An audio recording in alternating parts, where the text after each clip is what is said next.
Should we DIY this project or hire a professional?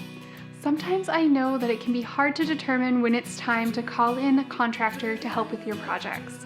On the one hand, you love to stretch the budget with DIY projects. Plus, you can't really beat that satisfaction that comes from knowing that you did something yourself. On the other hand, electrical and plumbing are no joke, and that extension ladder can feel a lot higher than it looked from the ground.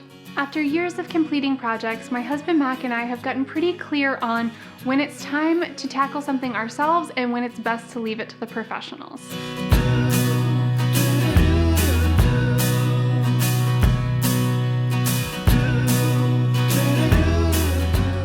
If you're new here, welcome. My name is Nina Hendrick, and I help women create homes that combine comfort and beauty so that you can focus your time on what truly matters, which is making meaningful memories with your family. If you've been following along for a while, you already know that I love a good DIY. When we first bought our house, we tackled most of the projects ourselves simply out of necessity.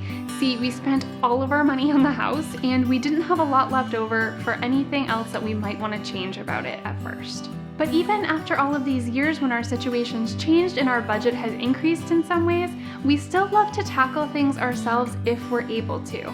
But there's some things that I recommend hiring out, and we did, even when money was tight. Because some projects are just downright dangerous. And what you're trying to save by doing that type of project as a DIY can quickly turn into an expense if something goes awry.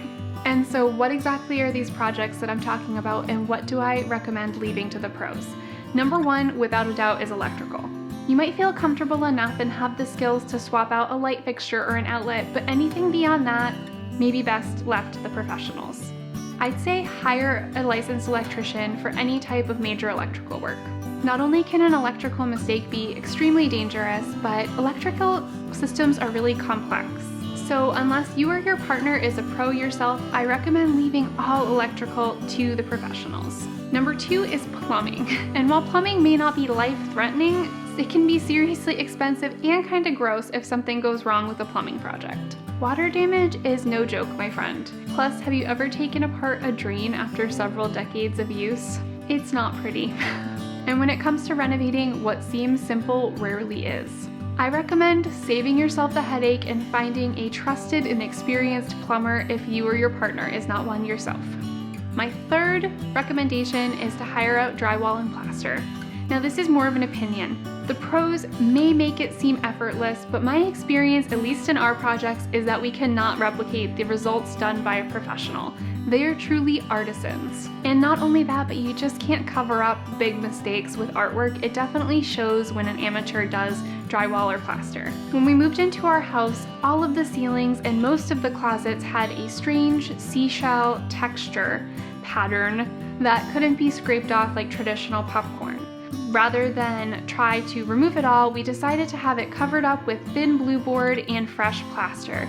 And the professional who's done our home has done an amazing job at making it look clean and fresh and modern, way better than we could have possibly done. Number four is exterior work. This is kind of a broad category, but if it involves weatherproofing or anything structural, I definitely recommend hiring it out. Think windows, siding, roofing, doors, you get the idea. What seems fine today may end up causing major problems. I'm thinking mold and pests getting into cracks and crevices down the road. Even when we just bought this house and we had made that major investment, we decided that it was worth it to pay someone to replace our first story windows. And later on, when we had saved up enough to replace all of the rotting exterior siding and trim, that was another project that we knew we would leave to the professionals, and that proved to be the correct decision. When it took them a super long time, we knew we would have never been able to complete the project. It was very complex, and they did an amazing job. Looks like we have a brand new home, and it was money well spent. Now, of course, everyone has unique skill sets. If you or your partner or a trusted friend are an expert in these areas, go ahead and go for it. And make sure to tag me on Instagram because I'd love to see your skills at work. But for the average layperson, these projects that I just mentioned are best left to the professionals. And there's probably some that I forgot to mention, but just use your common sense. You shouldn't do anything dangerous or unsafe if you do not have the skills and know-how in those areas. Homeownership is an investment, and while it's way more fun to spend hard-earned cash on decor and furnishings, a safe and sturdy home is money well spent. So where can you DIY and save? Once again, this is going to depend on you and your partner and the support system around you. But these are the skills that we've developed and honed over the years in order to save money. Number one is painting. Never underestimate the power of paint. It's my opinion that this is one of the biggest bang for your buck projects that you can tackle yourself in your home. Not only does paint make a huge and positive difference in your home, but it is a fairly easy skill to learn, and product improvements over the past few years have made it even easier for homeowners to tackle these sorts of projects. For example, we were able to transform our previous kitchen completely by ourselves by painting the cabinet. Now, I went a little crazy with research and development, but it completely paid off when I was able to turn our cabinets from dark and dated and orange to these bright factory finish, brand new looking cabinets. It took a paint sprayer and some serious work, but I would do it all over again today if I could. I'll link to that project in the description below in case you're interested. It would be hard at this point to list a spot in our home that we have not hit with a paintbrush. Out of all of the DIY skills you can develop, I would say painting is the one that has made the biggest impact visually in our home. Skill number 2 is carpentry. This credit goes completely to my husband, Mac. He's an extremely talented and meticulous carpenter, and I have been so lucky. These are skills that have been crucial in transforming our home and in our DIY projects. However, I do know that it is a skill that can be learned because he has taught me along the way, and I've actually gotten a lot better too. Not only have carpentry skills allowed us to replace all of the trim around our home, which made a huge difference, but Max also built all of the built-ins and projects like our pantry that are just completely professional quality. And when we started, he was 20 years old. He didn't have a ton of experience on projects. He just learned as he went and developed the skill. Not only that, he actually learned how to build furniture at the beginning when we couldn't afford to buy the type of furniture that we liked. Now, our partnership method typically involves me sketching out a design and Mac refining it and telling me how it could actually be built and then bringing it to life. Then I'm in charge of the finished work, whether that's painting or staining or whatever it needs in order to be functional. And speaking of designing, number 3 is design. Now, I know this is going to be somewhat controversial. In my recent video, How to See the Potential in a Dated Space, I recently addressed a lie I once believed.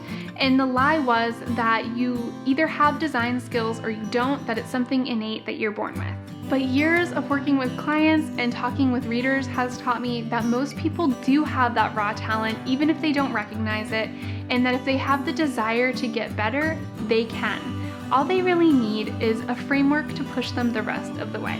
They probably just need a little confidence and a little help bringing everything together. There's a repeatable process that anyone can follow in order to be the designer in their own remodel. And that is why I set out to create my Home Goals course.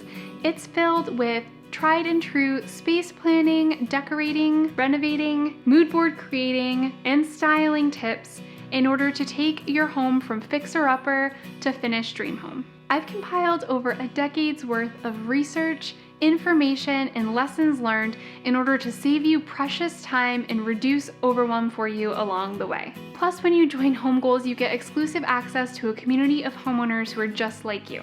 People looking to bring their dream homes to life and even offer insight and support into your home goals journey, one project at a time. You can sign up for my free ebook and learn more about the course at the link below this video. And I have one last point I want to mention, and that's the time cost analysis, which is something that you'll likely face at some point in your renovating journey. Now, you can look at this in the traditional business sense, in that, will you save money by hiring this out versus what it would cost you to learn the skills and buy the tools that you need in order to complete the project? Or you can also begin to think of your time as value. You'll be giving up time with your family, you'll be giving up time relaxing or spending with your friends in order to do these projects. My husband Mac, for example, owns a demanding business outside of our home, and the weekends are really his only time to relax and spend time as a family. Understandably, he feels very protective of that, and over the years it's made more sense for us to hire certain things out in order to be able to spend that time together, even if it's a project that we technically could do and we do have the skill set for. Just something to consider. That's definitely food for thought too. And so there you have it. If you enjoyed this video, I would love to have you hit the thumbs up or the heart button depending on where you're watching this, and hit follow or subscribe in order to get more of my content about renovating, decorating, organizing, and entertaining. All in all, this is going to be a personal choice that relies heavily on your unique skill set, your situation, and your family. But I hope that this video gave you some insight and guidance, and maybe even the confidence to tackle a DIY. Until next time.